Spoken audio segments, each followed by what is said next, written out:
You're down and out, but your circumstances don't have to define the rest of your life. That is what Calvary Women's Services shows its clients in D.C. News 4's Molette is working for the community and shares how the group is helping women overcome homelessness and rebuild their lives.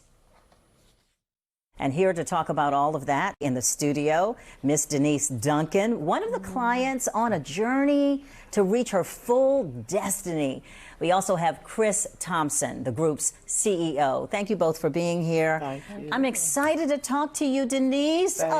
Not just because you're a D.C. native and went to Dunbar and my high school was your arch rival. Yes, ma'am. But your story connects with so much. Yeah. You overcame decades of addiction, right? Did. Yes, ma'am. And came to the services of Calvary. Once I left treatment, I knew that I wasn't stable enough to be on my own. I mean, we're talking 50 years of using crack cocaine. Yes, ma'am. How long have you been sober? 3.5 years. Congratulations on that. Thank you. I am so happy for you. Ma'am. Let me bring in Chris to talk about what Calvary offers in the community. So at Calvary, we offer housing and mental health services. We have on-site therapy. We have an employment program that ensures that women have access to jobs and support as they're trying to get back to work. We have case managers, so everybody who comes in the door has someone they work with who's by their side, standing with them as they go through the process, making sure that not only do you have services available, but that you have the confidence building and the supports that you need to start over again. Yeah. 3 different locations, right? 3 locations. We serve over 250 women with housing and support services each year.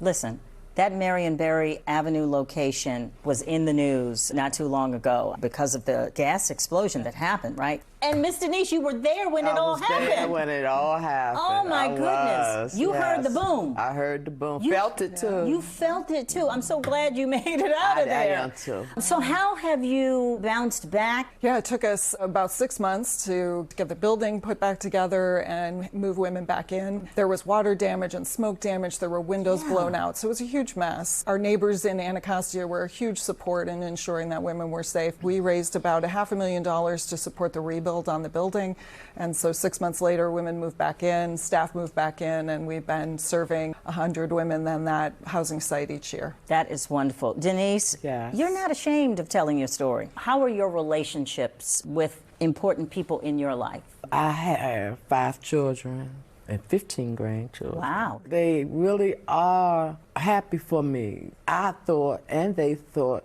that I was still going to be a drug addict. Because I've been one for so long. I have a job. I got my own key. You got your own key? I pay my own rent. You pay your own rent? I'm just so excited and grateful. And what is your job? Monitoring a treatment center.